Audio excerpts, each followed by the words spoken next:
Imagine you are standing in the nosebleed section of a massive stadium watching the biggest game of the year. Suddenly, the announcer screams that they're going to airdrop $10 million in new currency into the crowd. You look up, excitement coursing through your veins, ready to catch a life-changing stack of cash. But then you realize the physics of the situation are working against you. The blimp is hovering directly over the VIP boxes. The billionaires, the politicians, and the corporate tycoons just open their windows and rake in the cash before it even drifts down to the lower bowl.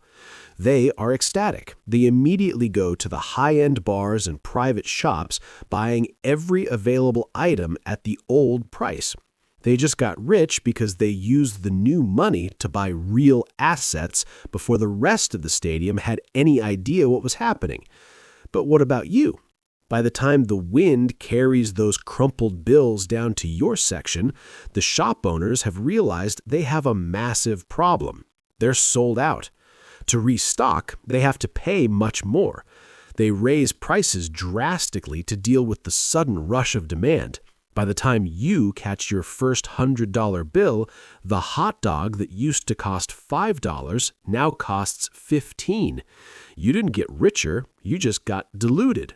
The VIPs got the goods at a steep, unearned discount, while you, the honest laborer, paid a hidden tax. This is the mechanical reality of our modern economy.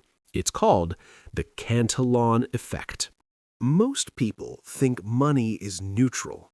We believe that if the government prints $1 trillion, everyone's bank account goes up by a tiny percentage and prices adjust instantly. But that is a fairy tale. Back in the 18th century, a banker named Richard Cantillon realized that money is like water. It flows from a source, and where it hits first matters more than how much there is. In his time, the people closest to the king got rich first. Today, the king is the central bank. When the bank injects money, they don't mail a check to your house. They create digital credit and buy bonds from massive financial institutions. This means the new money enters at the very top of the pyramid. The early receivers, the banks and the megacorporations, get to play in a market where the money supply has increased, but the prices of the things they want to buy, like stocks and high-end real estate, have not yet adjusted. They're buying 2026 assets with 2026 money, but at 2021 prices. It's a systemic wealth transfer. Consider the cold, hard math. A large investment firm gets access to zero-interest capital and buys up 5,000 single-family homes. They lock in unearned gains simply because they stood next to the printer. This creates asset inflation. If you were a wealthy individual with a portfolio of stocks and real estate, the Cantillon effect is your best friend.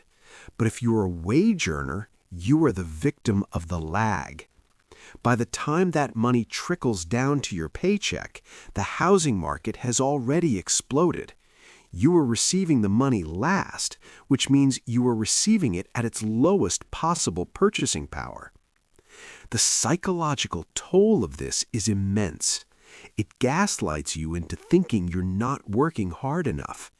You look at your savings, and while the number is growing, you feel poorer. The goalposts for a middle-class life, a house, a car, college savings, are moving away faster than you can run. This is a hidden inflation tax levied on the working class to fuel the assets of the elite. Combined with the Diderot effect we discussed before, it creates a perfect financial storm. The system steals your savings through Cantillon, and society pressures you to spend the rest through Diderot. So how do you stop playing a losing game?